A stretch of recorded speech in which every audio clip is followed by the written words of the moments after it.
اعوذ باللہ من الشیطان الرجیم بسم اللہ الرحمن الرحیم۔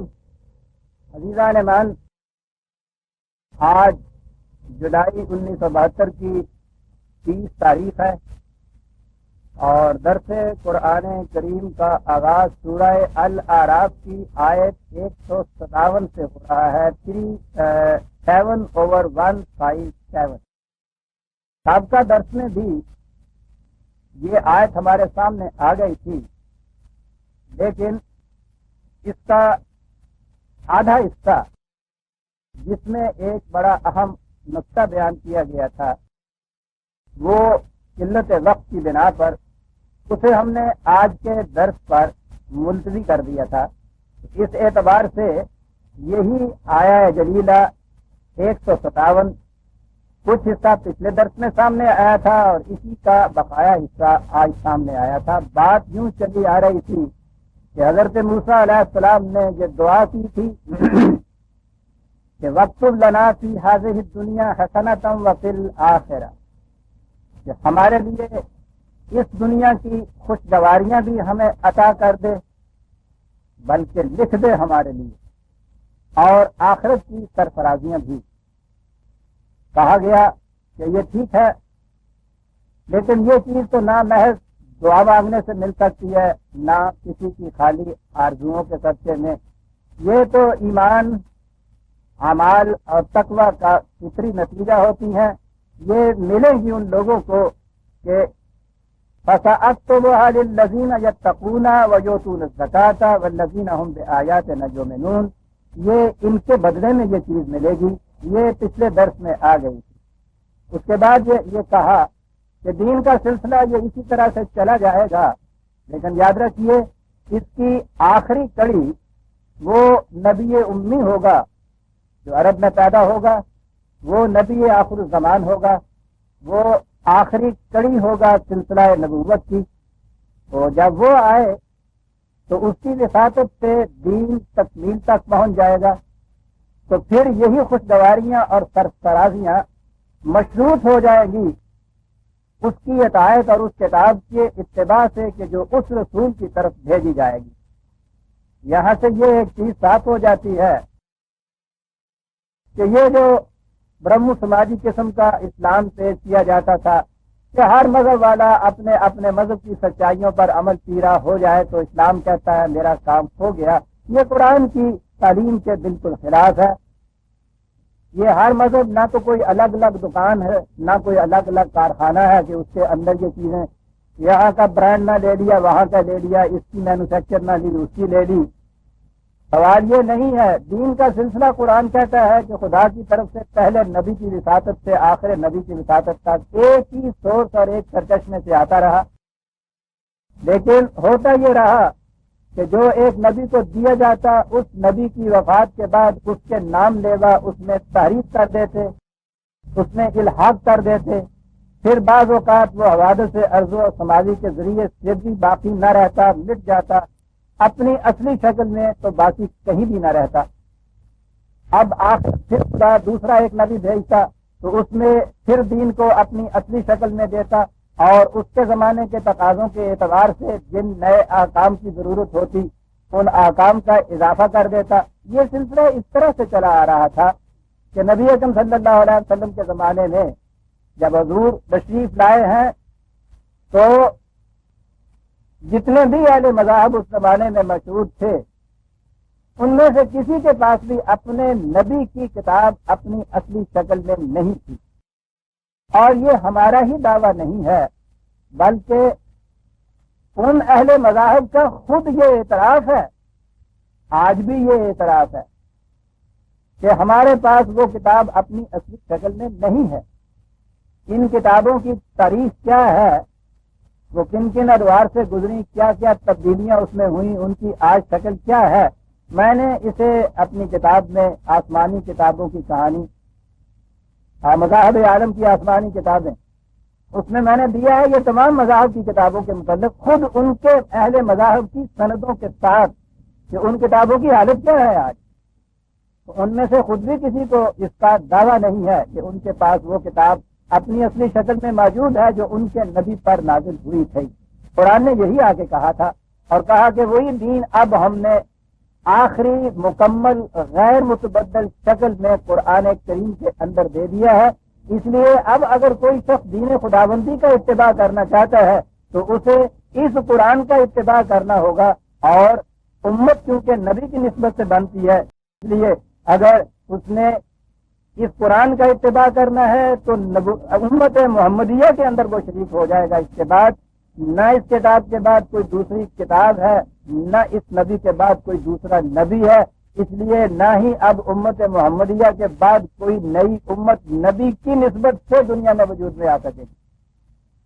اسی جہت سے کہا کہ یہ جو کہا گیا تھا کہ وہ اس دنیا کی سرفرازیاں اور آخرت کی خوشگواریاں یہ مشروط ہو جائیں گی دین کے اتباع سے، تو کہا کہ اب یہ مشروط ہوں گی الذین یتبعون الرسول النبی الامی الذی یجدونہ مکتوبا عندہم فی التوراۃ والانجیل یامرہم بالمعروف وینہاہم عن المنکر ویحل لہم الطیبات ویحرم علیہم الخبائث۔ یہ اب مشروط ہو جائیں گی نبی امی کے اتباع سے، جسے یہ لوگ خود اپنی کتابوں کے اندر لکھا ہوا پاتے ہیں کہ یہ صورت ہوگی ایک آنے والے نبی کی۔ وہ اپنی طرف سے کچھ نہیں کہے گا، جو چیزیں خدا نے ریکگنائز کی ہیں کہ وہ صحیح ہیں ان کا حکم دے گا، جن سے اس نے ممانعت کی ہے ان سے روکے گا، طیب چیزیں جتنی دنیا کی ہیں ان کو حلال قرار دے گا، خبائث کو حرام قرار دے گا۔ یہ تمام چیزیں ان کی تفصیل پہلے آ چکی ہے کہ معروف کیا ہے، منکر کیا ہے، خبیث کیا ہے، طیب کیا ہے، حلال کیا ہے، حرام کیا ہے۔ کہا کہ وہ نبی یہ کچھ کرے گا، اور آگے وہاں سے بات اب شروع ہوئی جہاں سے ہم نے سلسلہ چھوڑا تھا۔ کرے گا وہ کیا؟ وَيَزَعُ عَنْهُمْ إِسْرَهُمْ وَالْأَغْلَالَ الَّتِي كَانَتْ عَلَيْهِمْ۔ بڑی عظیم حقیقت ہے کہ وہ نبی آ کر نو انسانی جن بوجھ سلوں کے نیچے دبی ہوئی ہے ان سلوں کو اتار دے گا، جن زنجیروں میں انہوں نے اپنے آپ کو جکڑ لیا ہے، جکڑ رکھا ہے، ان زنجیروں کو توڑ دے گا اور یوں انسانیت کو آزادی حاصل ہو جائے گی۔ غور فرمایا آپ نے کتنا عظیم اعلان ہے۔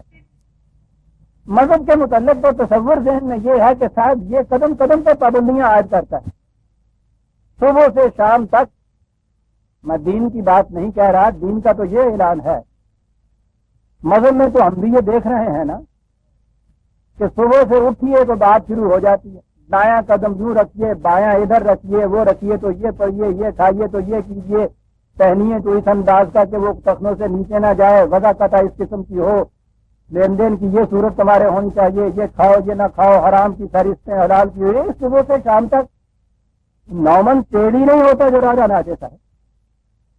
یہ پابندیاں کس قسم کی تھیں اس کو تو آج چھوڑیے، اس کا تو اندازہ اس سے لگائیے کہ یہ یہودیوں کی شریعت میں ایک بکرے کو ذبح کرنے کے لیے آدھا دن لگ جاتا تھا رسومات میں، اور ہندوؤں کا ہون تو ہم نے دیکھا ہے ساری رات کے اندر آج کی ایک چنگاری پھینکی جاتی تھی اس کے اندر، یعنی اتنا کچھ اس سے پہلے یہ کچھ کرنا پڑتا تھا۔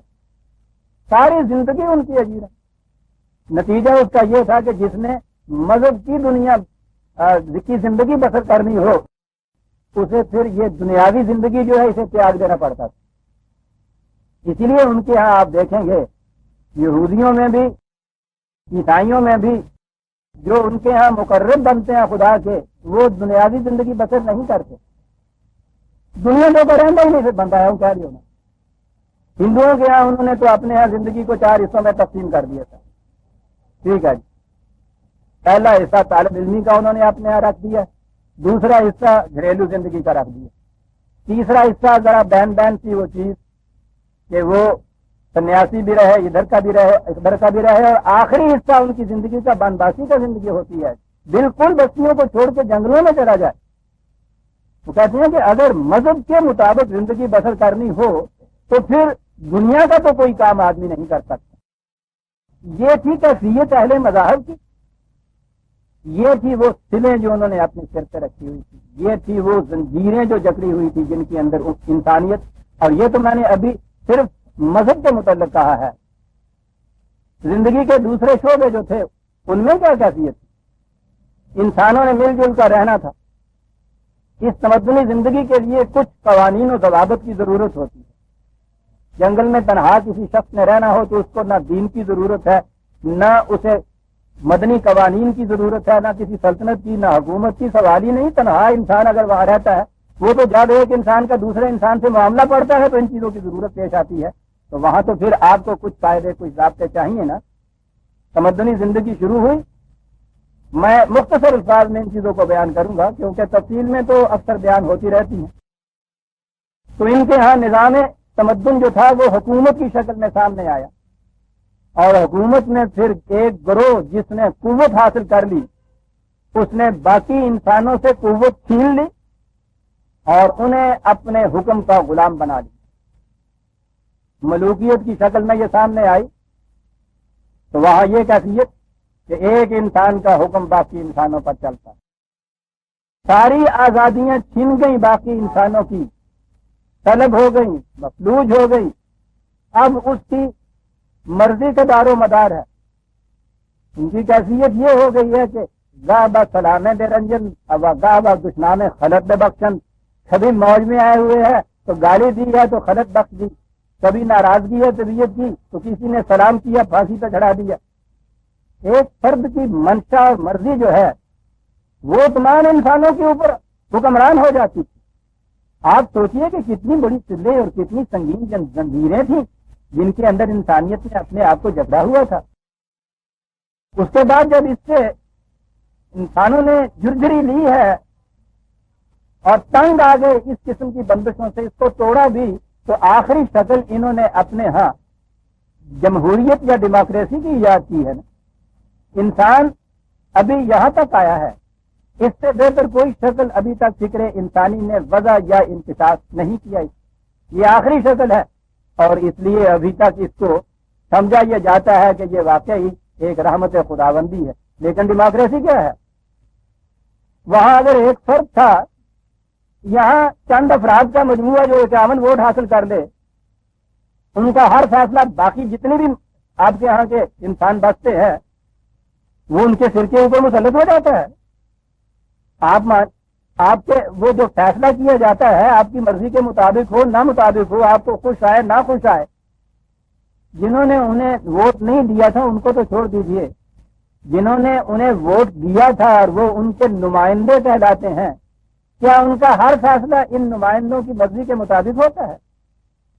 وہ تو انہوں نے ووٹ دیا، اس کے بعد کانسٹیٹیوشن کے مطابق 3 سال ہوئے، 5 سال ہوئے، اتنوں کے لیے وہ ان کے حاکم ہو گئے. اب ان اکثریت کی مرضی جو ہے وہ پورے ملک کے اوپر حکومت کرے گی. یہ ہے جمہوریت، یہ ہے ڈیموکریسی.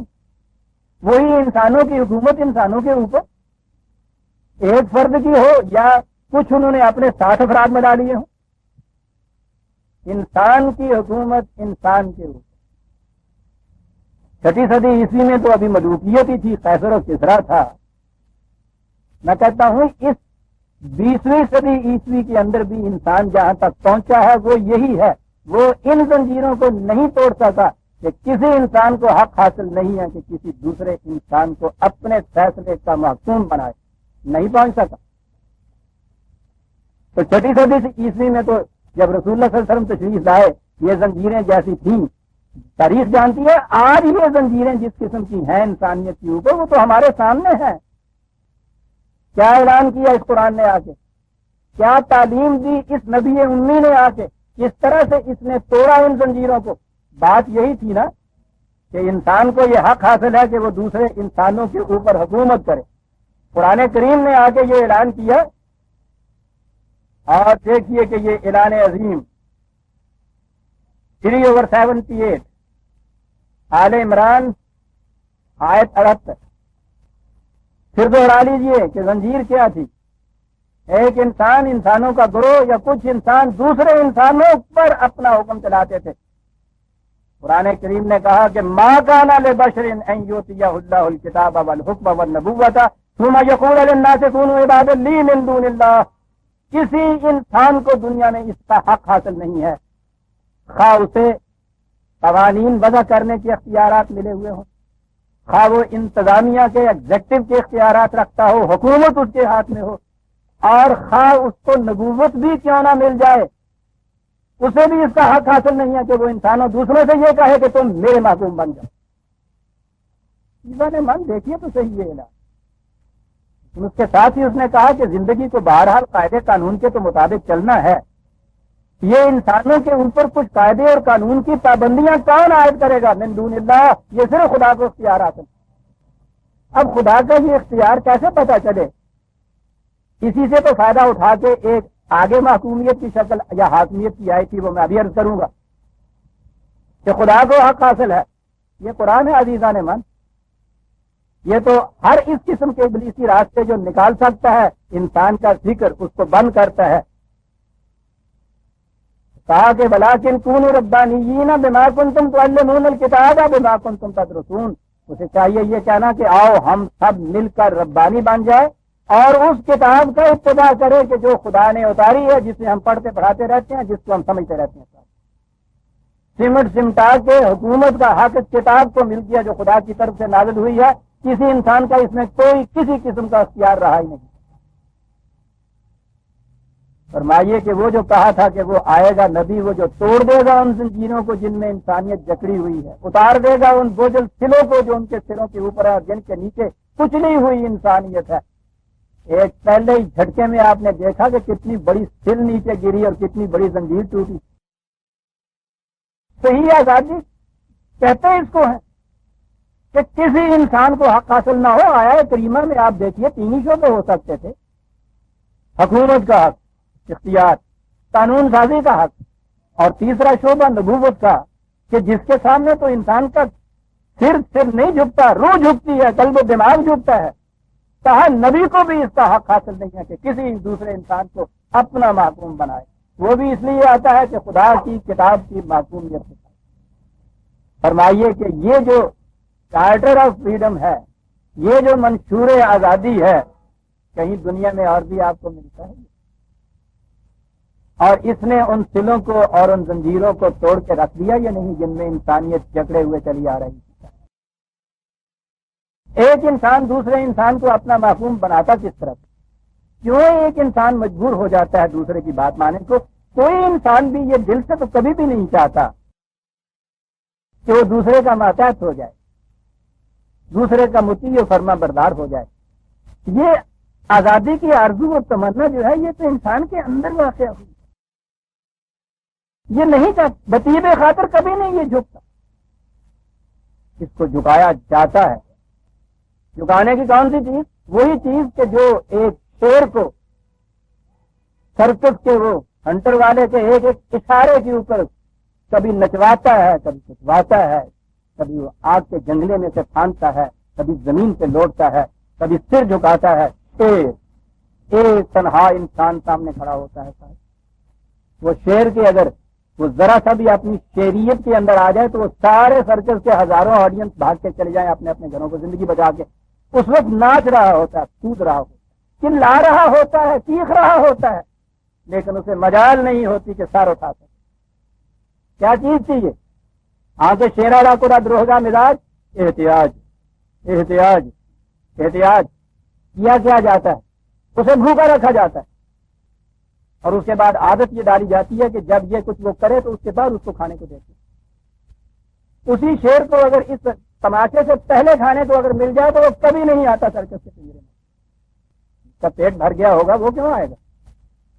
آئے گا تو وہ جس کو بھوکا رکھا جائے گا. یہ جو انسان ایک فرد نے ملوکیت میں یا افراد دوسرے جو ہیں وہ جو جھکاتے ہیں دوسروں کو اپنے سامنے، تو وہ لیور یہ اس میں ہوتا ہے کہ رزق کے سرکش میں اپنے ہاتھ میں رکھتے ہیں. راجا جب تک ان داتا نہیں بنتا اس وقت تک اسے ایشور کا اوتار نہیں مانا جاتا. یا وہ ان داتا بنتا ہے. سنا ہوگا آپ نے یہ چیزیں، اب تو خیر غنیمت ہے ہندو نہیں ہے وہاں نہ، ان کے ہاں تو یعنی مہاراجا کو راجا کو یہ راجا مہاراجا کہتے ہی نہیں تھے، ان داتا. ہم نے دیکھا ہے اور یہ میں نے تو ہاتھ اٹھایا ہے. وہ تو شیش جھکاتے تھے، پاؤں پہ سر رکھتے تھے ریاستوں کے اندر. ان داتا کہتے ہی ان داتا تھے. یہ اس طرح راسخ کیا جاتا تھا ان کے اندر، اس لیے کہ جب تک وہ کوئی ان کا داتا نہ بنے کوئی اس کے سامنے سر نہیں جھکاتا. قرآن نے جب کہا حضرت موسیٰ علیہ السلام سے کہ جاؤ فرعون کی طرف بڑا سرکش ہو گیا ہے، اور اس سرکشی میں وہ اتنی بڑی قوم کو، اتنے انسانوں کو اپنے سامنے جھکاتا ہے۔ کیا سرکشی تھی فرعون کی؟ قرآن نے خود بتایا ہے۔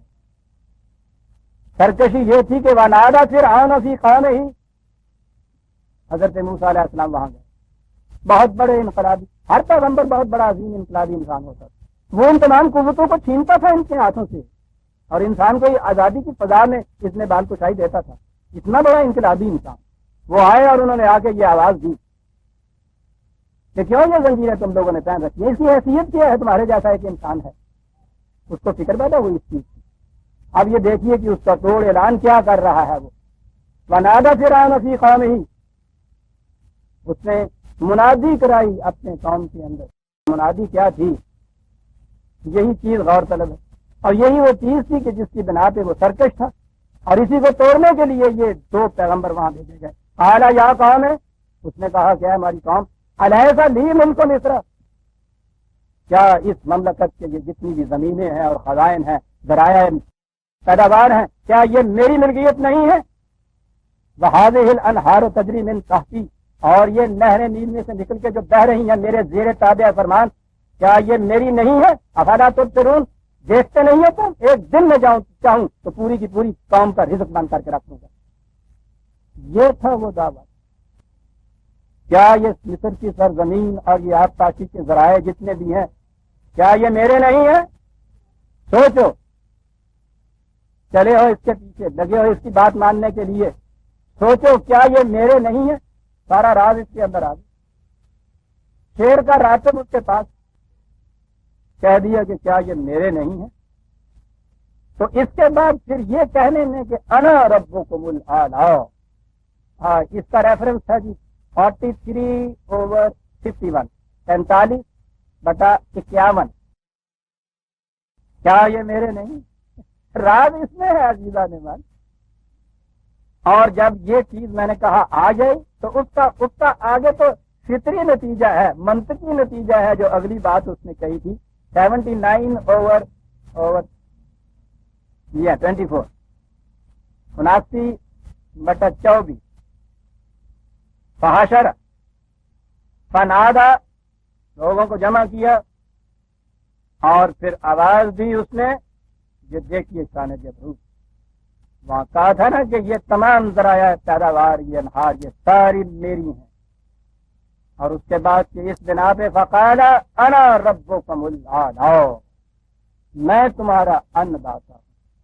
یہ معبود والی بات نہیں ہے، رب کہا ہے یہاں، پرورش کرنے والا۔ دعویٰ یہ ہے، یہ بات نہیں کہ وہ فرعون کو خدائی کا دعویٰ تھا، وہ تو خود جا کے راہ کو پوچھا کرتا تھا، مندر میں جا کے اپنے دیوتا کی پرستش کرتا تھا۔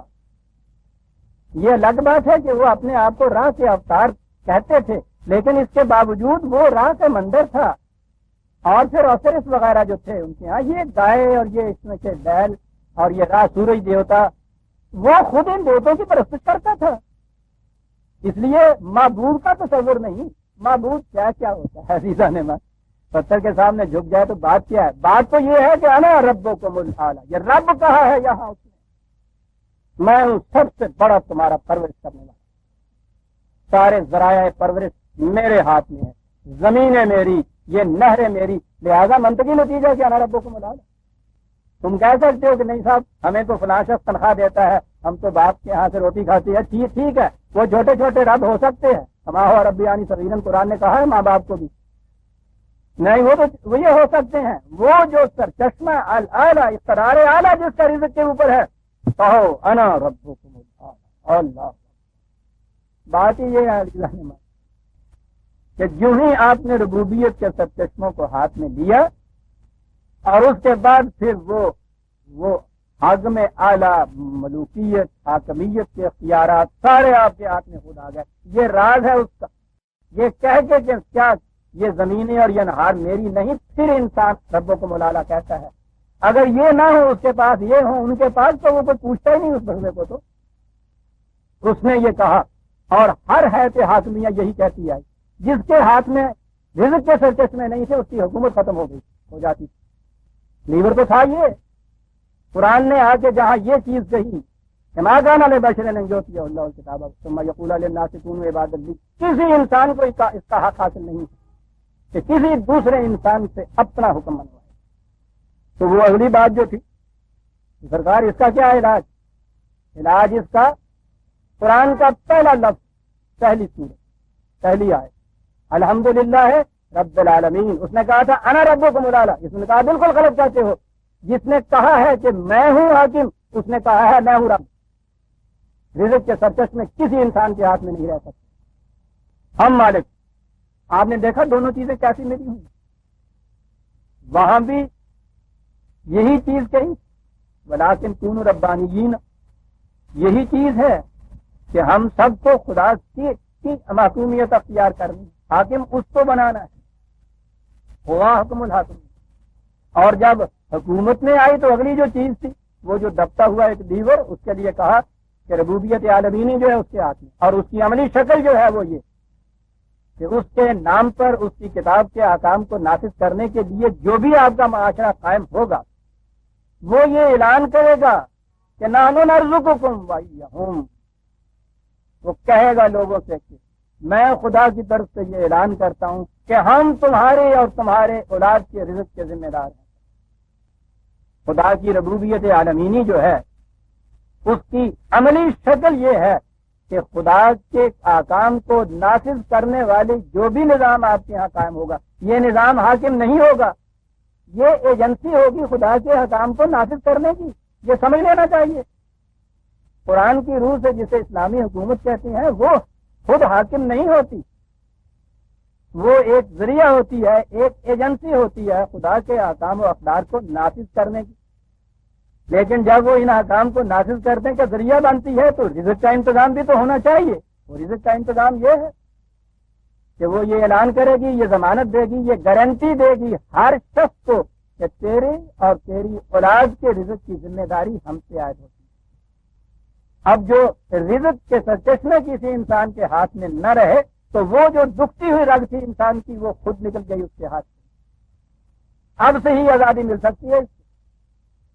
آپ نے غور فرمایا عزیزان من کہ کس طرح سے توڑا ہے ان زنجیروں کو اس نبی امی نے آ کے صلی اللہ علیہ وسلم، کس طرح سے ان بوجھل پتھر کی سلوں کو سر سے اتار کے پھینک دیا جن کے نیچے انسانیت کچھ نہیں ہوئی چلی جا رہی۔ اور دو ہی تو یہ چیزیں تھی صاحب، معصومیت اور رزق کا احتیاج، دونوں کو ختم کر دیا اور آگے چیز آ جاتی ہے۔ قرآن نے بتایا ہے جیسا میں نے عرض کیا ہے کہ یہ اعلان دین کا تو ہر رسول کے ہر نبی کی وساطت سے آتا رہا، یہی دین ہر نبی آگے دیتا ہے۔ حکومت صرف خدا کی رزق کے سرچشمے اس کے ہاتھ میں، ہر نبی یہ آگے کہتا تھا۔ اس کے بعد چلے جانے کے بعد وہ راجا کے نام سے ہو، بادشاہ کے نام سے ہو، ملوکیت اس کے پاس ہو، وہ کوئی انسانوں کا کوئی گروہ اس کو تو وہ اختیار کر لیتا تھا۔ اب یہ مذہب کی دنیا بھی تو بیچ میں آتی تھی صاحب، اس میں کیا ہوتا تھا، یہاں پریسٹہوڈ آ جاتی، مذہبی پیشوائیت۔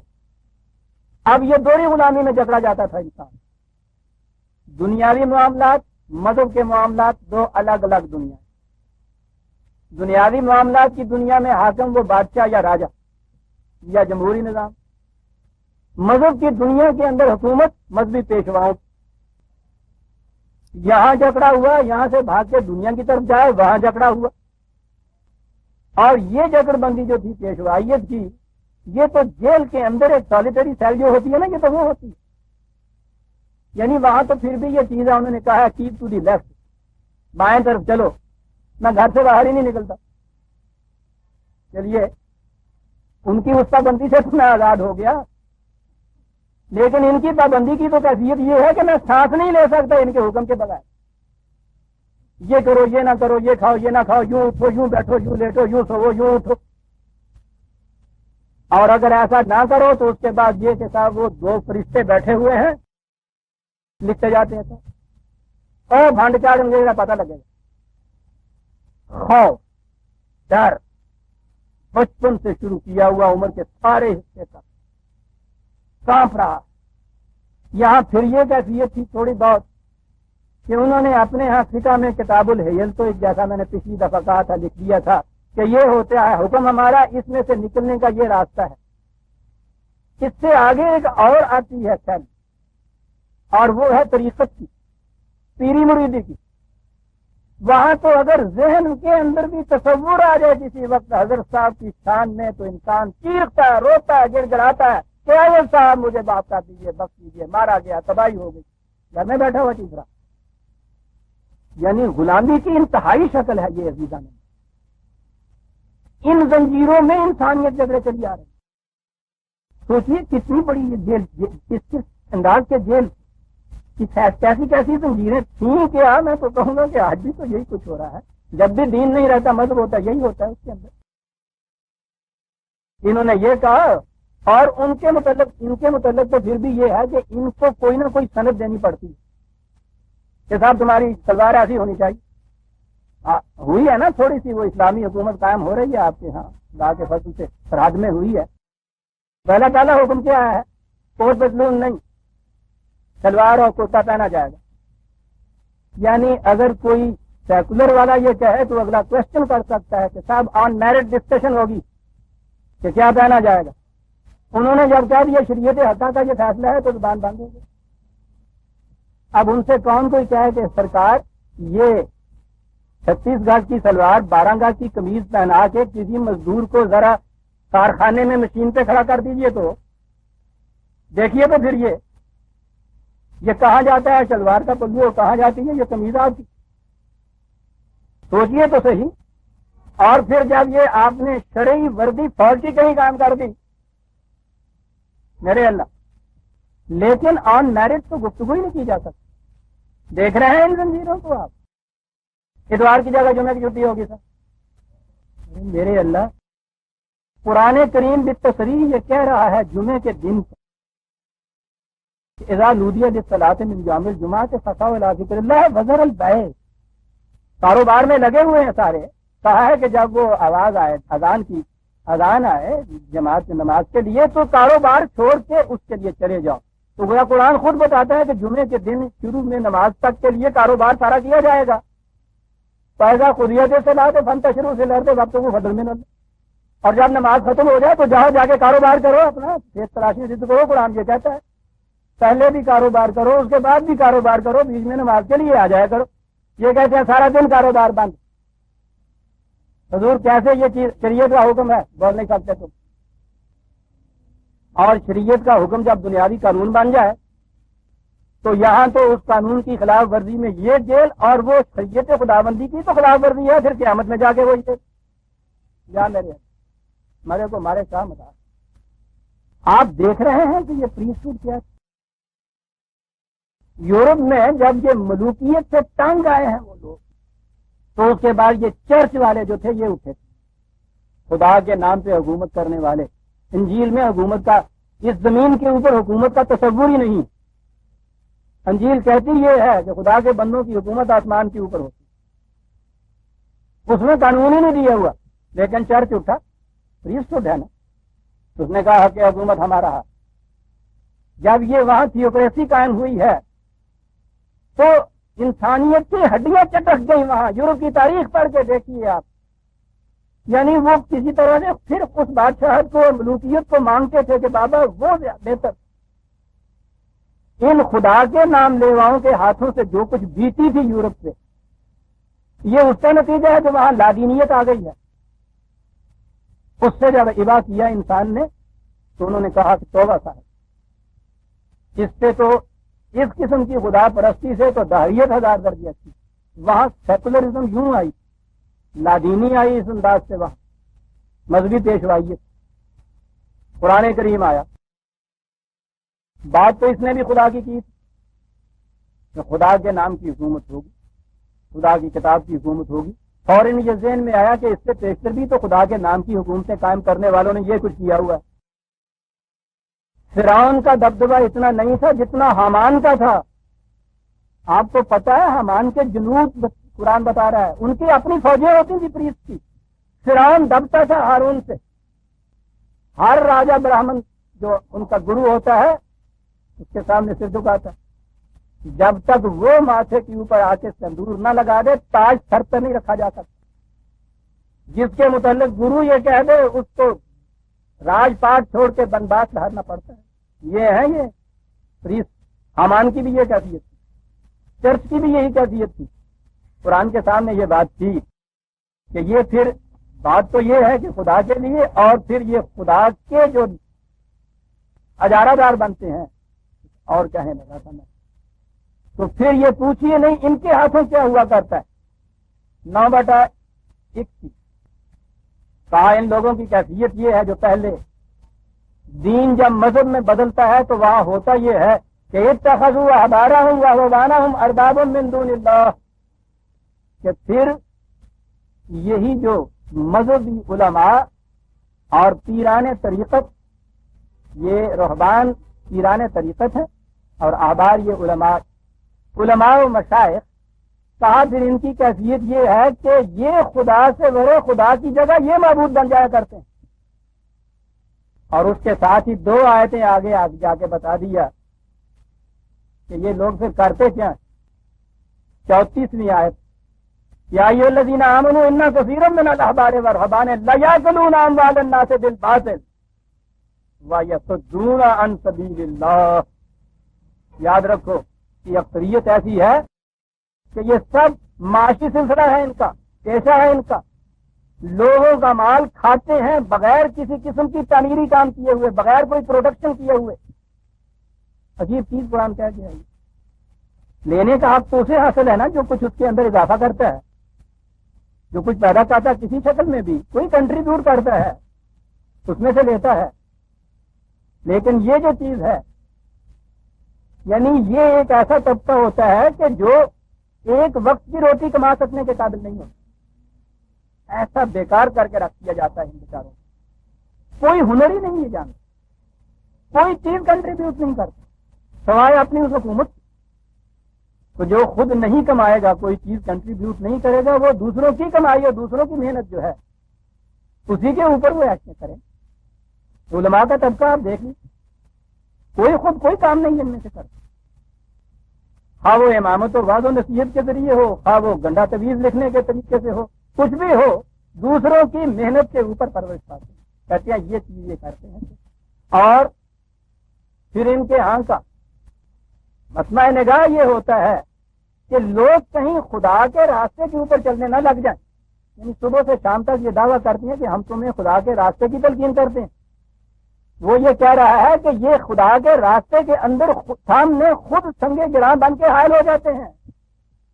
یعنی یہ راستے سے ہٹ جائیں تو انسان خدا کے راستے پہ چلنے شروع ہو جائے. کاروان انسانیت کے سدون لوگوں کو روکتے ہیں خدا کے راستے کی طرف آنے. خدا کے راستے کی طرف آئے تو وہ تو کسی انسان کو حق ہی نہیں دیتا کہ وہ دوسرے انسان پہ حکومت کریں. ان کی حکومت کہاں رہ سکتی ہے. کرتے یہ ہیں کہ انسان خدا کے راستے کے اوپر نہ کہیں آ جائے. احبار اور رحمان کے متعلق یہ کچھ اس نے کہہ دیا. آپ نے دیکھا کتنی بڑی سلک تھی, کتنی بڑی حکومت تھی جو قرآن نے تو ختم کر کے رکھ دی. لہذا جب اس نے کہا ہے کہ خدا کی کتاب کے مطابق یہ کام ہوگا تو اس میں مذہبی پیشوائیت کا کوئی دخل نہیں ہے. سوال ہی نہیں.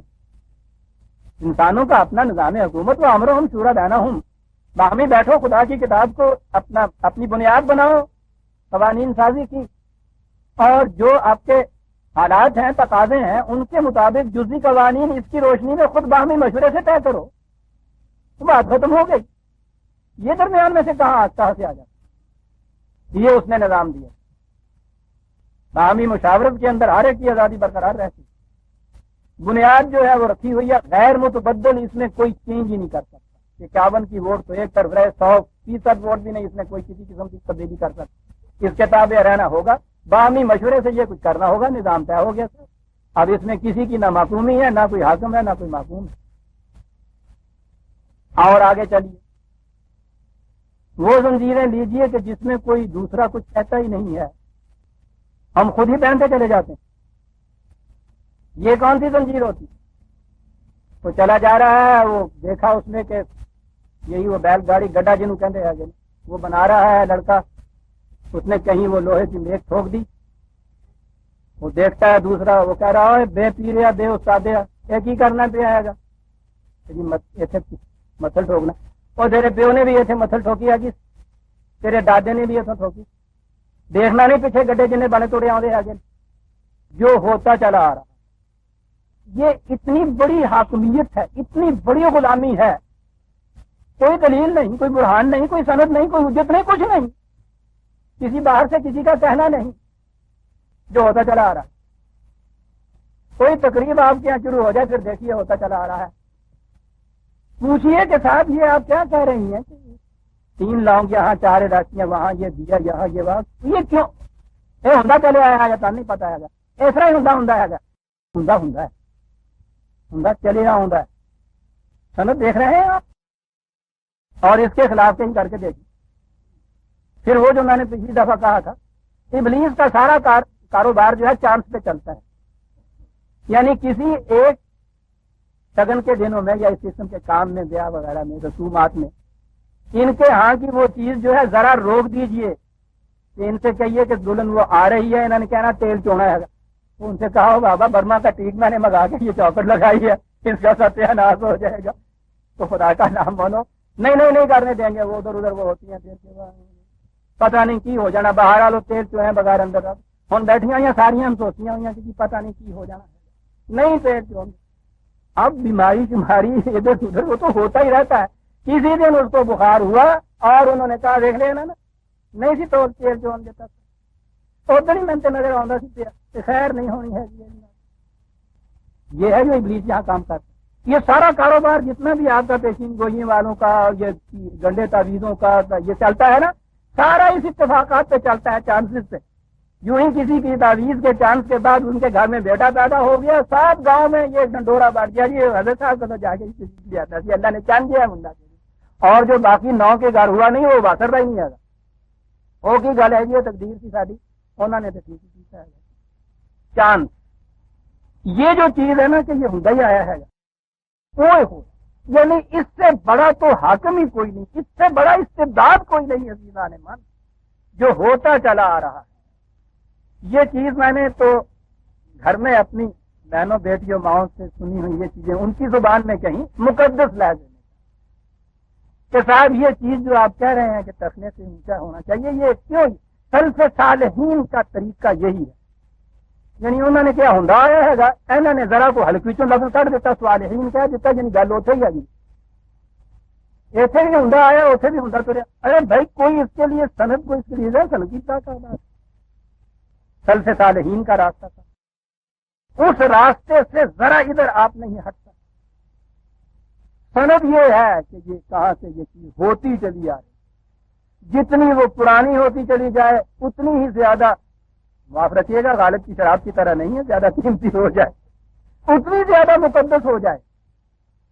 ان کے ہاں بھی کتاب اگر دیکھیے آپ عجیب چیز دیکھیں گے، وہ میں تو ان وادیوں سے گزرا ہوا ہوں نا، ان کے ہاں کوئی کتاب نکال کے لائے اور وہ یہ تازہ چھپی ہوئی ہو نا، اسے نہیں کچھ زیادہ تقدس کی راہ سے دیکھا جاتا، کتاب کے جس کے کھولنے سے پہلے ایک ہی کھڑی ہوئی مصیبہ نول کشور کے زمانے کی چھپی ہوئی بو آ رہی ہے، جتنی ایسی ہو جائے خستہ ورق پلٹے ہوئے اتنا ہی تقدس ہوتا ہے کہ ہاں صاحب واقعی کو بڑی معتبر کتاب ہے یہ بڑی کوئی پرانے زمانے کی چلتے کہانی۔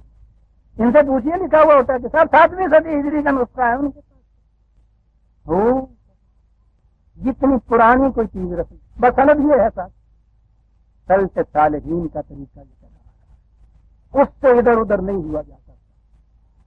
میں اگر بتاؤں کہ یہ طریقے یہ کس انداز سے منوائے جاتے ہیں تو اس کے لیے تو ایک درس نہیں عمر چاہیے عزیزان من۔ ایک مثال سنیے کہ یہ کرتے تھے، دمشق کی پہلی جامع مسجد امیہ کے زمانے میں بڑی شاندار مسجد، وہ مکہ معظمہ سے دور دمشق میں وہاں وہ مسجد بنی۔ کچھ عرصے کے بعد کچھ انجینئر جب یہ ذرا علم اور آگے بڑھا ہے مساحت کا، تو انہوں نے آ کے اس کو دیکھا اپنے فنی طریقے سے، تو اس مسجد کا رخ ٹھیک کعبے کی طرف نہیں، کچھ ٹیڑھا تھا۔ انہوں نے یہ کہا کہ مسجد کا رخ غلط ہے، جتنی نمازیں پڑھی جاتی ہیں اس میں قبلے کی طرف منہ نہیں ہوتا۔ اس لیے اب یہ مسجد تو گر نہیں سکتی، اس کے اندر کم از کم صفوں کی لائنیں اس طرح لگا دی جائیں کہ رخ اس طرف ہو جائے، اور کم از کم اس کے بعد تو یہ ہوگا، اس کے بعد جتنی مسجدیں بن رہی تھی نا ان کے لیے وہ مسجد نمونہ تھی، جامع مسجد دمشق کی بہت بڑی مسجد تھی نا، جیسے شہر لاہور میں کوئی اگر مسجد بنائے تو جامع مسجد کو، شاہی مسجد کو آپ نمونہ رکھ لے گا نا اپنے سامنے، اس کے مطابق مسجدیں بنتی چلی جا رہی تھی۔ انہوں نے کہا کہ کم از کم اس کے بعد جو مسجدیں بنے گی ان کے رخ تو ٹھیک ہو جائیں گے۔ انہوں نے یہ کہا، سوال تو یہ ہے نہیں کہ آپ کا انجینئرنگ کا علم کیا کہتا ہے اور آپ کا یہ آلات جو ہے وہ کیا کہتے ہیں، مسئلہ تو شریعت حقہ کا ہے۔ بیٹھ گئے کتابیں کھول، یہ تفصیل ہے ان کے ہاں، مولانا صاحب ہیں پڑھی ہے نا شامی میں، یہ تفصیل ہے آپ نے فقہائے کرام بیٹھ کے ساتھ یہ فیصلہ کرنے طے یہ کیا انہوں نے آپس میں ڈسکشن کے بعد کہ یہ جو کچھ انجینئر وغیرہ کہہ رہے ہیں یہ تو کوئی دنیاوی علم ہے، اگر ان کی بات یہ مان لی جائے کہ اس کا رخ سیدھا نہیں ہے تو اس کے بعد یہ ماننا پڑے گا کہ اس سے پہلے ہمارے اسلاف نے جو نمازیں اس میں پڑھی ہیں وہ ساری باطل تھیں۔ کہا کہ 1000 انجینئر کا فتویٰ جو ہے اسے ہم سمندر میں ڈبونے کے لیے تیار ہے، بنسبت اس کے کہ اسلاف میں سے کسی ایک کے متعلق یہ مانے کہ ان کی کوئی ایک نماز باطل ہو گئی تھی، ہم یہ نہیں مانیں کہ مسجد ایسے ہی رہے گی، رکھ لو بھائی۔ اور اس کے بعد ہے یہ فتویٰ کل خیر کی اتباع سلف، نیکی نام ہی اتباع سلف میں، جدھر وہ نماز پڑھتے تھے ادھر نماز پڑھنا ہی نیکی ہے، کل خیر نیکی ہے ہی یہ کہ اتباع سلف کیا جائے، جو ہوتا چلا آ رہا ہے وہی ہوتا چلا جائے، کبھی کھڑے ہو کے یہ نہ دیکھو۔ یہ بات نہیں میں کہہ رہا کہ جو ہوتا چلا آ رہا ہے سارے کو لپیٹو اور دریا برد کر دو، کرو کیا؟ قرآن بتاتا ہے 2/170 2/17 وہ یہ بتاتا ہے کہ جو ہوتا چلا آ رہا ہے کھڑے ہو جاؤ، خدا کی کتاب غیر متبدل ابدیت درکنار محفوظ شکل میں تمہارے پاس موجود ہے، اس میں سے دیکھ لو کہ اس کے مطابق ہے یا نہیں، ٹھیک ہے، اس کے خلاف ہے بدل دو، اتباع تو اس کا ہے۔ کہا کیفیت ان لوگوں کی یہ ہے وَإِذَا قِيلَ لَهُمُ اتَّبِعُوا مَا أَنزَلَ اللَّهُ، ان سے جب کہا جاتا ہے کہ بھائی جو خدا نے نازل کیا ہے اس کے مطابق تم چلو، قَالُوا بَلْ نَتَّبِعُ مَا أَلْفَيْنَا عَلَيْهِ آبَاءَنَا، کہیں گے کہ نہیں صاحب جو اسلاف سے ہوتا چلا آیا ہے ہم تو اسی کا اتباع کرتے چلے۔ پتہ قرآن اس سے محاکمہ کیا کرتا ہے، أَوَلَوْ كَانَ آبَاؤُهُمْ لَا يَعْقِلُونَ شَيْئًا وَلَا يَهْتَدُونَ، ہاں ان کے یہ اسلاف جن کو یہ کہہ رہے ہیں انہی کے راستے میں چلیں گے، وہ کاٹ کے الو ہی کیوں نہ ہو، یا وہ ایسے ہی کیوں نہ ہو کہ جن کے پاس خدا کی رہنمائی نہیں تھی، یہ اسی کے راستے پہ چلے جائیں، چلتے جائیں۔ بات قرآن نے یہ کہہ دی کہ صحیح طریقہ یہ ہے کہ جو ہوتا چلا آ رہا ہے اسے بھی اس کی روشنی میں پرکھو، جو نئی چیز آپ کے سامنے آ رہی ہے کے متعلق بھی اس کی روشنی میں فیصلہ کرو، لیکن جو ہوتا چلا آ رہا ہے جی اس میں نئی بات کا تو سوال ہی پیدا نہیں ہوتا۔ نئی بات کے متعلق یہ کہاں سے بتائیں گے کہ ہوتا چلا آ رہا کیا ہے، نئی بات آ گئی نا، یہ دشواری ان کے سامنے آئی کہ اب کیا کریں۔ ہر خطبے میں جمعے کے، عید کے، نکاح کے، جہاں بھی آپ کے یہاں خطبہ جسے کہتے ہیں، جہاں بھی وہ خطبہ ہوگا اس میں یہ فکرہ آپ کو نظر آئے گا، کل بدعۃ ضلالۃ وکل ضلالۃ فی النار، ہر نئی چیز گمراہی اور ہر گمراہی جہنم میں۔ چلیے سر، ہر نئی چیز گمراہی، ہر گمراہی جہنم، نئے راستے تو یوں بند ہو گئے، پیچھے سے جو آ رہا ہے ہوتا چلا آ رہا ہے سلف صالحین کا مسلک ہے۔ آپ کو معلوم ہے یہ پھر بات چلی ہے سن 53 میں بھی چلی تھی، پھر یہ چلی آتی رہتی ہے کہ مسلمان کی ڈیفینیشن کیا ہے، اور پھر یہ کہتے ہیں کہ پھر چھیڑ دے گے جی سانو، دیکھو پھر پوچھتے گے پہ مسلمان کی ڈیفینیشن کی ان علماء کرام سے، وہ جو کچھ ہوا تھا 53 میں منیر کمیٹی میں وہ تو رپورٹ موجود ہے نا، مسلمان کی ڈیفینیشن کی ہے، کہنے لگے لو مت ماری ہوئی، مسلمان کی ڈیفینیشن کیا ہے، مسلمان کی ڈیفینیشن کیا ہے، مسلمان کی ڈیفینیشن نہیں بتا سکتے آج تک۔ اب پھر یہاں اسی میں اسمبلی میں یہ بات شروع ہو گئی، کہیں مرکزی اسمبلی میں آئی، وہاں پھر یہ بدقسمتی سے بات چھڑ گئی سارے ہندوستان، سارے پاکستان کے علماء کرام میں سے کوئی نہیں اب کے بولے، اس لیے کہ ان کو پتا تھا کہ پہلے بول کے ہماری بات کیا بنی۔ صرف ایک ممبر تھے وہاں، انہوں نے یہ بات کہی کہ صاحب ہم بتاتے، انہوں نے کہا مسلمان وہ ہے جو ضروریات دین کو واجب مانے۔ سن لیا نا آپ نے، ضروریات دین کیا ہیں، پھر یہ آگے چلیے، اور کتاب و سنت کی جو تعبیر سلف صالحین نے کی ہے اس کو صحیح مانے۔ چلیے صاحب پوچھئے کہ سلف صالحین کن کے صاحب؟ شیعہ حضرات کے سلف صالحین، اہل حدیث کے سلف صالحین، اہل فقہ میں سے حنفیوں کے، شافعیوں کے، حنبلیوں کے، مالکیوں کے، اور جو اہل طریقت کے لیں تو وہ تو بماسک زیادہ رنگین کن غرض پیرے بغاں گوئے، سیدھی سی بات ہے۔ وہ تو کہتے ہیں کہ اگر حضرت صاحب نے کہہ دیا کہ مسلح اٹھا اور شراب کے مٹکے میں ڈال دے تو ڈال دے، اس لیے کہ سالک بے خبر نہ بوت ذرا ہو رسم منزل ہا، تینوں کی پتا ہوتے نہ رستے سے چلے آئے نا، ان کو پتا ہے یہ کر دے۔ یہ مسلمان کی ڈیفینیشن۔ قرآن کہتا ہے کہ جب کہا جاتا ہے ان سے کہ مانزل اللہ کا اتباع کرو، کہتے ہیں نہیں صاحب ہم تو اسلاف کے راستے پہ چلیں گے۔ وہ کہتا ہے وَلَوْ كَانَ آبَاؤُهُمْ لَا يَعْقِلُونَ شَيْئًا، کہو عقل و فکر کچھ نہ ہو، وَلَا يَهْتَدُونَ، باقی رہنمائی بھی نہ ہو۔ 2/170۔ یہ کرتے کیوں ہیں؟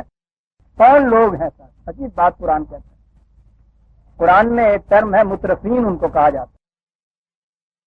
مترفین وہ ہوتے ہیں کہ جو خود کچھ نہ کریں، دوسروں کی کمائی پر ایسی زندگی بسر کریں، خواہ وہ سرمایہ دار طبقہ ہو، خواہ یہ ارباب شریعت ہو، دونوں کی یہ صورت ہے نا۔ بلکہ یہ تو عجیب قسم کے کیپیٹلسٹ ہوتے ہیں یہ ارباب شریعت۔ سرمایہ دار طبقے کو کچھ انویسٹ کرنا پڑتا ہے، پھر اس میں سے اپنے روپے سرمایہ کا کچھ معاوضہ لیتا ہے، اس میں نقصان بھی ہو جاتا ہے، کبھی اصل ہی ڈوب جاتا ہے، یہ کچھ تو ہوتا ہے۔ یہ اس قسم کا ونج ہے، معاف رکھیے گا یہ ٹیپیکل پنجابی لفظ، یہ اس قسم کا کاروبار ہے ان کا کہ انویسٹمنٹ ایک پیسے کی ان کی نہیں ہوتی، اور اس تجارت میں ان کو نقصانی کبھی نہیں ہوتی۔ کبھی کسی مسجد میں آپ نے نہیں دیکھا ہوگا کہ کوئی ملا بھوک سے مر گیا، محلہ پانے سارا بھوک نال مر گیا۔ یعنی اس سے قرآن کہتا ہے مترفین۔ 43/22-23 کیا بات ہے۔ بال قالوا انا وجدنا آباءنا على امۃ وانا على آثارهم مهتدون۔ ان سے کہو تو کہیں گے کہ نہیں صاحب ہم نے اپنے آباء و اجداد کو ایک راستے پہ چلتے ہوئے پایا، ہم اسی راستے کے اوپر چلتے جائیں گے۔ کون ہے یہ کہنے والے؟ کہا یہ نئی بات نہیں جو یہ کہہ رہے ہیں۔ وَكَذَلِكَ مَا أَرْسَلْنَا مِن قَبْلِكَ فِي قَرْيَةٍ مِّن نَذِيرٍ إِلَّا قَالَ مُتْرَفُوهَا إِنَّا وَجَدْنَا آبَاءَنَا عَلَىٰ أُمَّةٍ وَإِنَّا عَلَىٰ آثَارِهِم مُقْتَدُونَ۔ کیا بات ہے، نئی بات نہیں یہ کہی۔ جب بھی ہم نے کسی رسول کو کسی قوم میں بھیجا، اس قوم کے مترفین جو تھے انہوں نے جواب یہ دیا کہ نہیں صاحب یہ غلط بات ہے جو آپ کہہ رہے ہیں، ہم نے تو جس راستے پہ چلتے ہوئے اسلاف کو پایا ہے اسی راستے کے اوپر چلتے جائیں گے ہم۔ سیدھی بات، وہ شروع سے مترفین کی یہ روش رہی، کیونکہ اگر خدا کی بھیجی ہوئی سند کے مطابق اپنے راستے کو پرکھیں گے تو اس میں تو یہ مترفین یہ اعتراف جو ہے اس کی سند ہی نہیں ملے گی۔ خدا کا دین تو اس کی سند ہی نہیں دیتا کہ بغیر محنت کے بھی کسی کو کچھ مل سکتا، بجوز اس کے کہ جو محنت کے قابل نہ ہو، سوال ہی نہیں۔ وہاں تو یہ مائے گا، اس لیے وہ کہتے ہیں کہ جب بھی ہم نے رسول کو بھیجا اس نے تو یہ کہنا تھا۔ مترفین جو تھے انہوں نے یہ کہا کہ نہیں صاحب یہ سند نہیں، جو ہوتا چلا آیا ہے وہی سند ہے ہمارے پاس۔ مترفین یہ کہتے ہیں۔ پھر اس کے بعد عزیزان من ہوتا کیا ہے، آہستہ آہستہ وہ دین جو سرتا پا حرکت اور عمل تھا وہ ایک جامد رسوم کا مجموعہ بن کے رہ جاتا ہے، جیسے ایک جگہ جمی ہل نہیں سکتی زندگی، اس اتنی گرہیں جکڑ بندیاں سخت ہوتی ہیں کہ وہ زندگی کی حرکت کو بالکل جمود میں بدل کے رکھ دیتی ہیں۔ آپ کبھی ٹیکسیلے گئے ہوں تو وہاں دیکھیے، میں ہڑپا اس لیے نہیں کہتا کہ میں خود نہیں وہاں گیا، ٹکسیلا یا ہڑپا یا مہنجو دارو، تکسیلا میں گئے تو اس کے یہاں جو اندر میوزیم ہے نا اس میں چولہا، یہ چمٹا، 10 پناہ جسے کہتے ہیں، پھکنی، توا، پرات، لوٹا، کپڑے، اس قسم کے زیورات یہ رکھے ہوئے، لوہار کی وہ ایک ہتھوڑی سی، سنار کی سندان سی، بٹی، یہ چیزیں بھی ایک طرف پڑی ہوئی ہیں۔ لکھا ہوا کہ یہ 6000 سال یا آج سے 6000 سال پہلے کی ہیں، 4000 قبل مسیح۔ بہت عالی شان الماری شیشے کی جن میں بنائے ہوئے، پہرے لگے ہوئے، رکھے ہوئے۔ اور اس کمرے سے باہر نکلو نا تو جو گاؤں ہے، اس گاؤں میں اسی قسم کی لوہار کی سنتی، اسی قسم کی سنار کی بھگنی، اسی قسم کے گھروں کے اندر چمٹے اور چولہے اور بھگنیاں اور توے اور پرات، وہی کپڑا، وہی زیور۔ کیا ہوا؟ یہ زندگی 6000 سال سے فریز ہو کے رہ گئی، منجمد ہو کے رہ گئی، ساکن ہو کے رہ گئی۔ وہ جو میں نے کہا تھا کہ وہ جو گڈھے کو متھل ٹھوک رہا تھا تو اس نے کہا تھا منجے داروں میں جا کے جو بیل گاڑی ہے اس کو دیکھیے، اور وہ باہر جو بیل گاڑی جس سے آپ کا سامان آیا تھا اس کو دیکھیے جو کھڑی، جہاں وہاں سے میل ٹھوکی ہوگی وہیں اس گاڑی میں ٹھوکی ہوگی۔ تصویریں تو آپ نے دیکھی ہیں نا کہ وہ 6000 سال پہلے کے وہ بیل اور بیل کے پیچھے وہ گاڑی، باہر جا کے دیکھ لیجیے گاؤں کے اندر چل رہی۔ یہ کیا چیز ہے؟ اسلاف کے راستے سے جو ہوتا چلا آ رہا ہے اس کے اوپر ہوتی چلی جائے گی، زندگی منجمد ہو جاتی۔ اس کے برعکس زندہ قومیں، نشہ یہی ہے زمانے میں زندہ قوموں کا کہ صبح و شام بدلتی ہیں ان کی تقدیر۔ پچھلے سال کا ماڈل آج کے سال کے اندر صاحب آؤٹ آف ڈیٹ ہو جاتا ہے۔ 10 سال پہلے کی کوئی چیز آپ کے ہاں ہو اگر رکھی ہوئی، یہ گرامو فون ہی رکھا ہوا ہو وہ ٹوٹو والا، ہفتہ آدمی دیکھے کہ صاحب یہ کہتے ہیں کہ پرانے زمانے کے یہ لوگ یہاں بستے ہیں، کوئی تہذیب و تمدن ہی نہیں آئی، زمانہ کہاں چلا گیا، کہیں چلی گئی بات۔ وہ ان کے ہاں ابھی تک وہ گرامو فون میں نے دیکھا جی وہ ٹوٹو والا جس کے آگے وہ کتا بیٹھا ہوا ہوتا تھا۔ لوگ کیفیت یہ ہے، نشہ یہی ہے زمانے میں زندہ قوموں، صبح شام بدلتی ہیں ان کی تقدیر۔ قرآن نے تو حرکت اور جہاد کا نام زندگی قرار دیا، مسلسل جدوجہد۔ ومن جاہد فینا لنہدینہ سبلنا، جو ہمارے راستے میں مسلسل جدوجہد کرتا چلا جائے گا، ہم نئے نئے راستے اس کے سامنے کھولتے چلے جائیں گے۔ زندگی تو نام ہی صراط مستقیم کا ہے، کھڑے ہو کے منزل کا نہیں، راستے کا ہے نام۔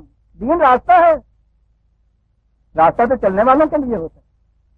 جہاد مسلسل، حرکت پہم، یہ ہے زندگی۔ ان کے ہاں جیسا میں نے کہا ہے 6000 سال پہلے جس قسم کا چمٹا 6000 سال بعد بھی آج دیکھیے وہی کچھ چلا آ رہا ہے اسی طرح۔ یہ تیری گلی کی قیامتیں کہ لحد کے مردے اکھڑ گئے، پھر میری جبین نیاز ہے کہ جہاں گڑی تھی گڑی رہے۔ زندگی منجمد ہو کے رہ جاتی ہے۔ یہ اس کے بعد یہ تو میں نے رسوم معاشرت کے آداب، اس قسم کی رسمیں یہ کہا، یہ عقائد اور نظریات اور تصورات یہ بھی پھر منجمد ہو کے رہ جائے۔ اسی طرح سے ماننا پڑے گا آپ کو جیسے مانتے چلے آ رہے ہیں، خواہ وہ غلط ہو خواہ وہ صحیح۔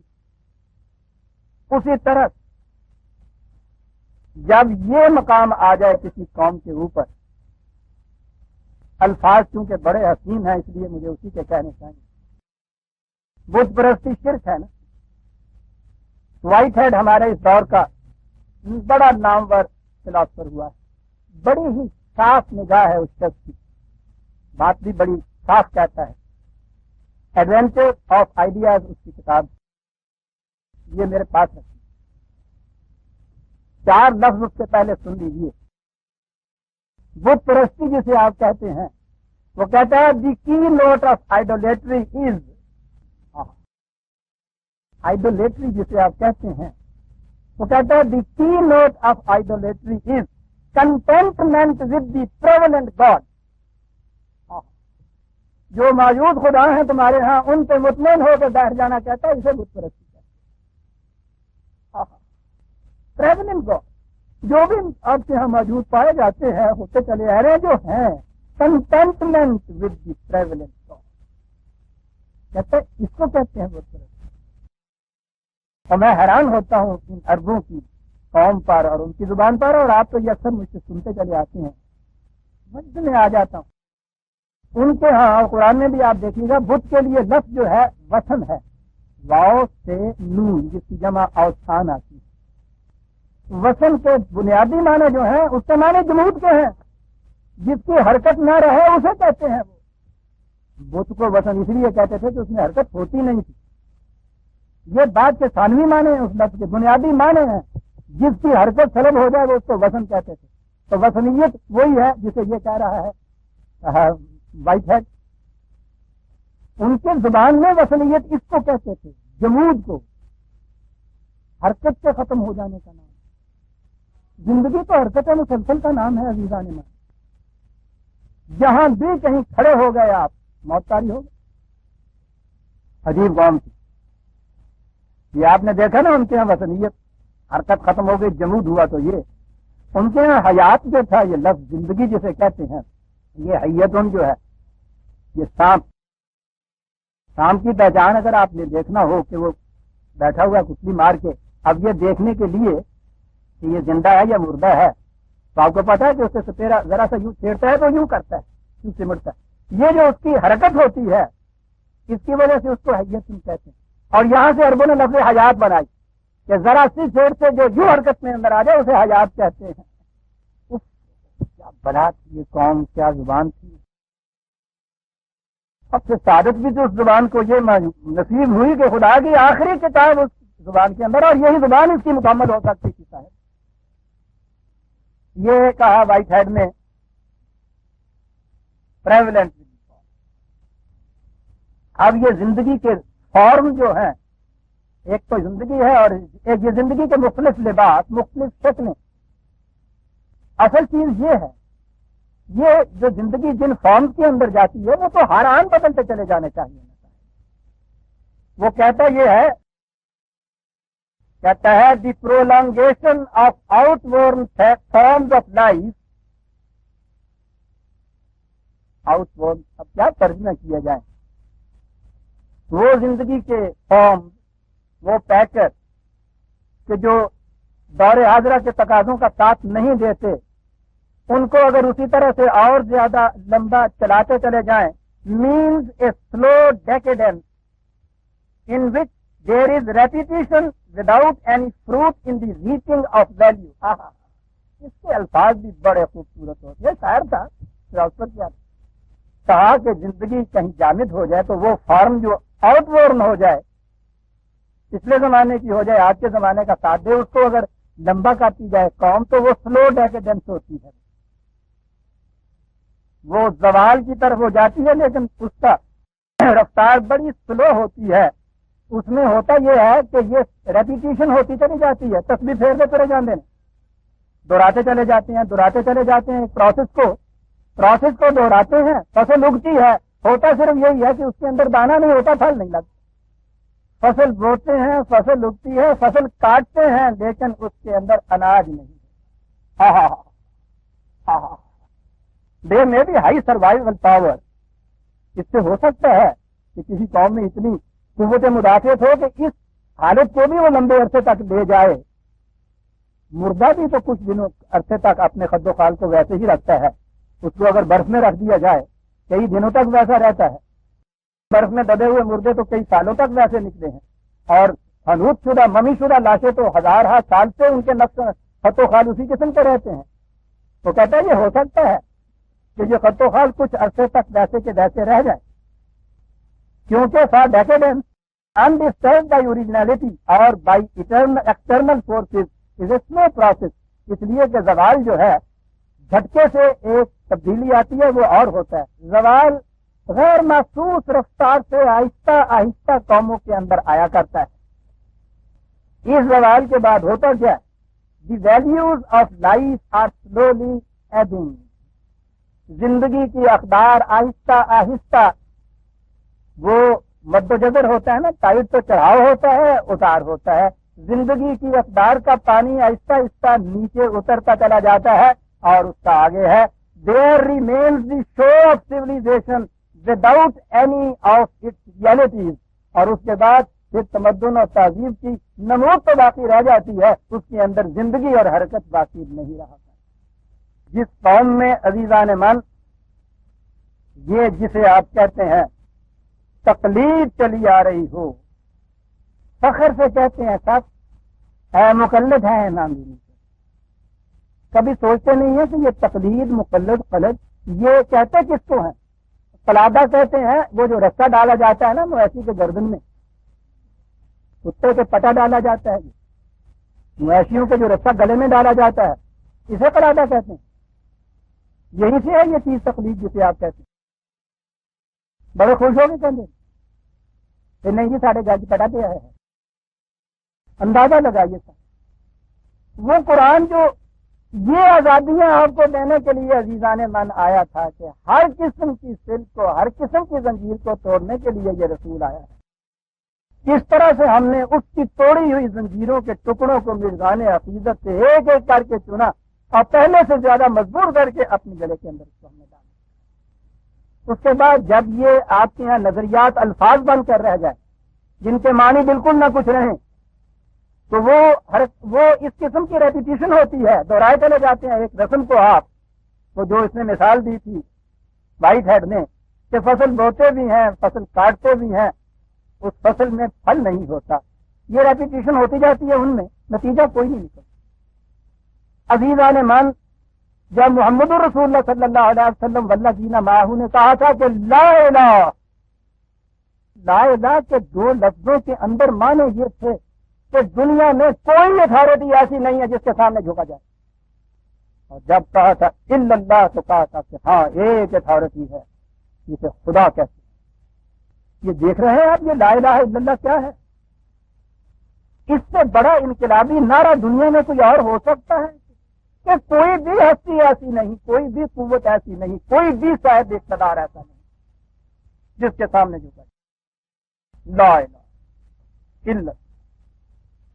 حتیٰ کہ یہ آ سکتا تھا ذہن میں جب بھی کبھی دین مذہب میں آتا کہ سب سے بلند ترین ہستی جس کے متعلق ہمارا ایمان ہے کہ بعد از خدا بزرگ کوئی قصہ مختصر نبی اکرم صلی اللہ علیہ وسلم کہ خدا کے بعد بلند ترین ہستی وہ ہے، ذہن میں آ سکتا تھا کہیں لا الہ کہنے والے عقیدت اور احترام کی شدت میں اس ہستی کو بھی کہیں یہ نہ بنا دیں، جہاں کہا کہ کہو لا الہ الا اللہ، کہا لا الہ الا اللہ، کہو کہ محمد جس کے متعلق ہو سکتا تھا کہ کبھی تم گمراہ ہو جاؤ اور اسے کچھ مان لو، کہو محمد الرسول اللہ وہ خدا کے پیغمبر ہے، اس سے زیادہ وہ بھی کچھ نہیں ہے۔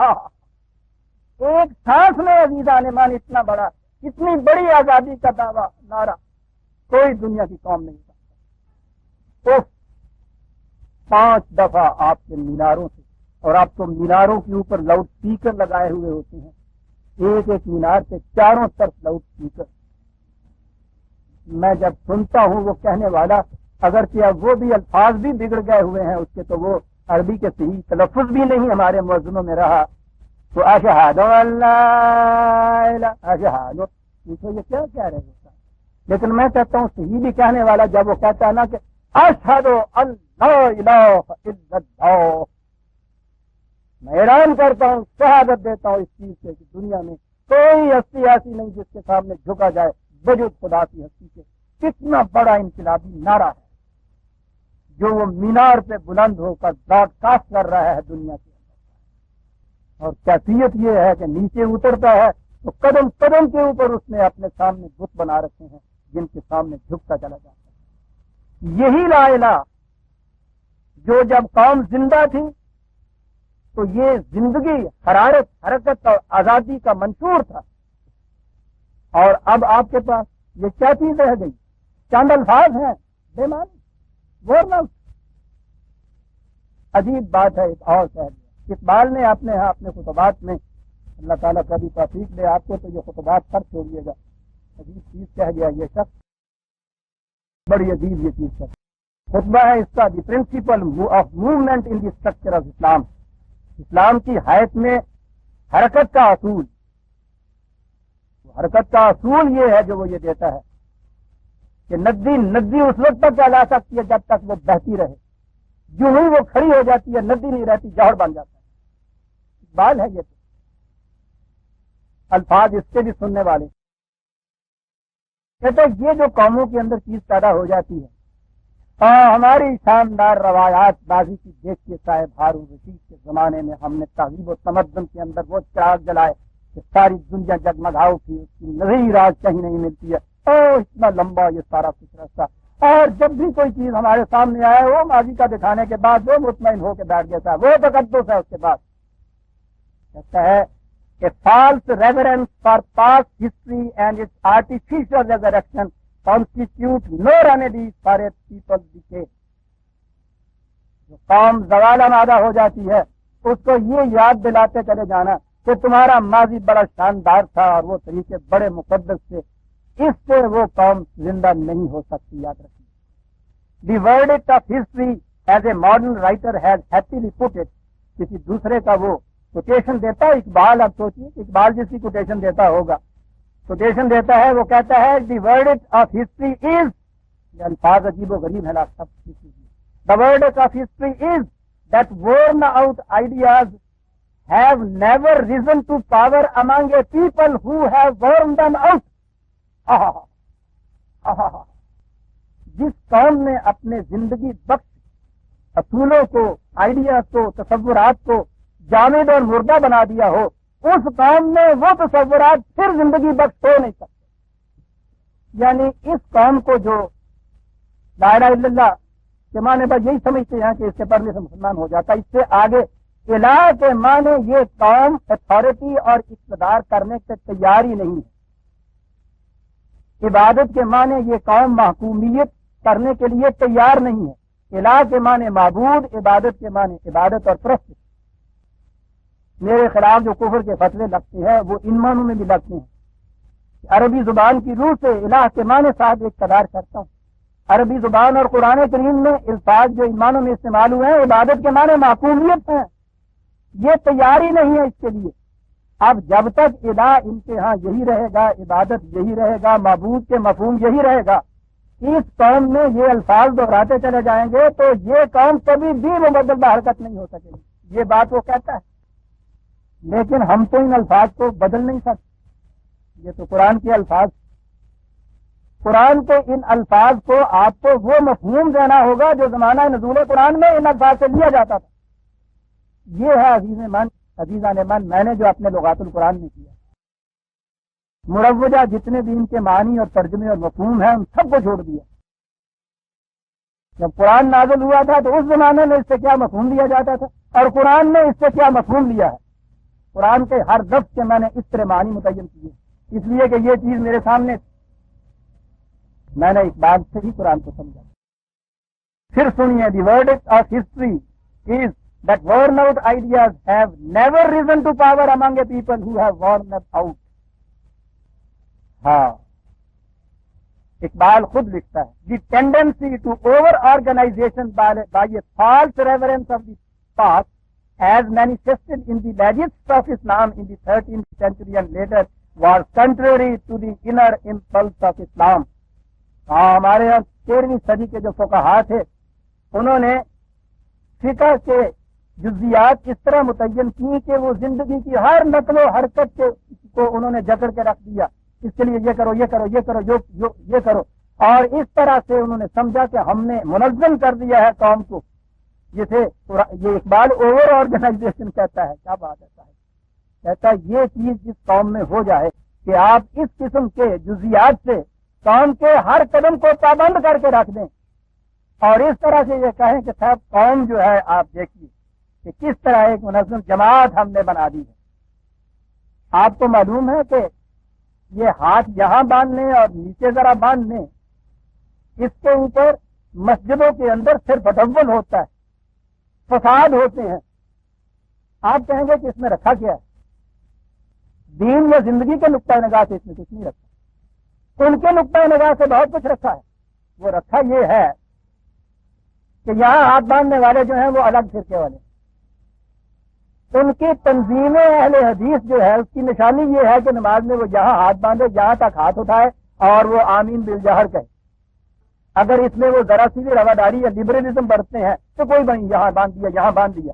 یہاں والوں نے یہاں ہاتھ باندھے نہیں تو وہ حنفیوں میں جانے لگے. انہوں کا ایک ووٹ کٹ گیا, ایک کلائنٹ کم ہو گیا. محلے کے اندر مسجدیں موجود ہیں, کتنی آبادی محلے کی نہیں جتنی وہ مسجدیں.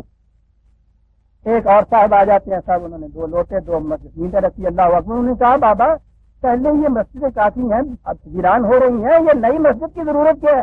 انہوں نے کہا کہ نہیں صاحب, اس محلے کے اندر منفی جتنی مسجدیں ہیں وہ تو ساری دیکھیے نا حنفیوں کی ہیں, اہل حدیث کی مسجد کوئی نہیں ہے. کیا فرق ہوتا ہے اس میں اور اس والے میں؟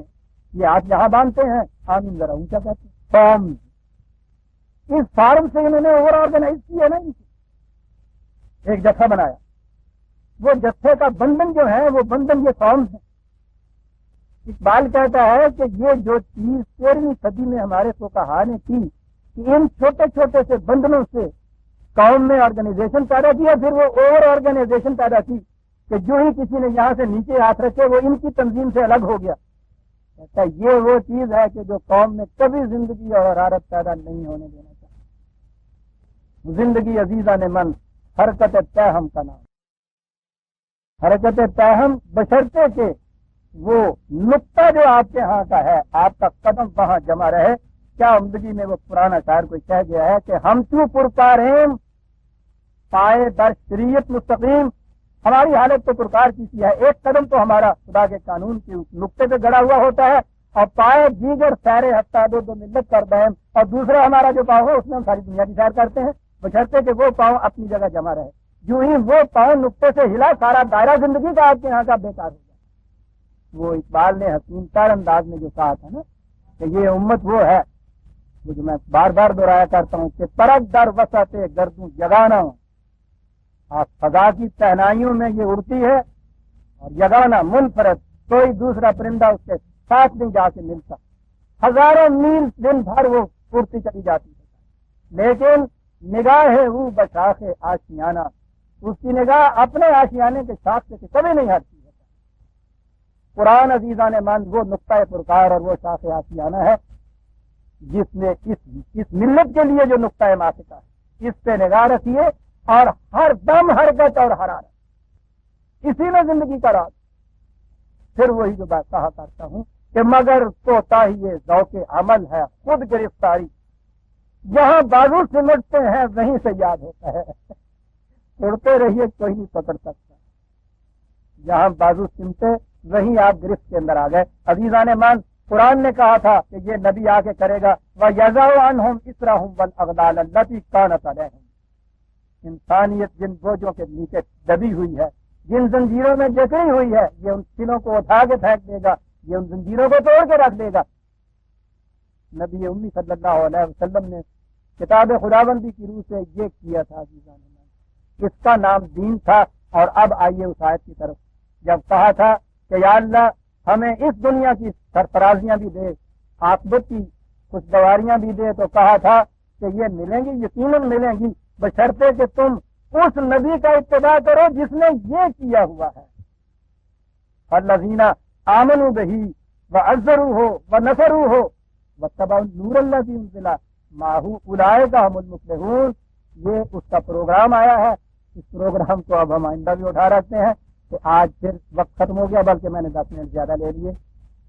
ربنا تقبل منا انک انت السمیع العلیم. آیت وہی 7/157 کی رہی عزیزان ایمان.